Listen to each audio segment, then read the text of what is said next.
আসসালামু আলাইকুম ভিউয়ার্স, যে যেখান থেকেই দেখছেন আপনাদের প্রত্যেককে স্বাগতম। আসছে পবিত্র ঈদুল আজহা। বিভিন্ন স্থানে গরুর হাটের প্রস্তুতি অলরেডি শুরু হয়ে গেছে।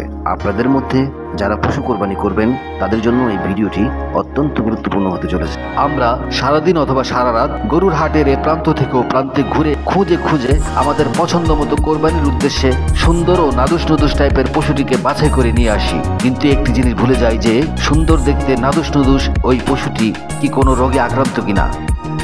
একটি গরু খুব সহজেই ব্যাকটেরিয়া অথবা ভাইরাস জনিত মারাত্মক রোগে আক্রান্ত হতে পারে। হাট থেকে গরু কেনার সময় কয়েকটি বিষয় আপনাকে লক্ষ্য করতে হবে। প্রথমত দেখবেন গরুটির গায়ে টেম্পারেচার বা জ্বর আছে কিনা। দ্বিতীয়ত পেছনের অংশের মাংসপেশি ফুলে আছে কিনা। যদি দেখেন পেছনের অংশের মাংসপেশি ফুলে আছে তাহলে সেই ফুলা জায়গায় চাপ দিলে দেখবেন পচপচ শব্দ হয় কিনা। গরুর মুখ থেকে কোনো লালা ঝরছে কিনা অথবা নাক দিয়ে গরুর গলার অংশে ফুলে আছে কিনা, ঠিকমতো খাবার খাচ্ছে কিনা।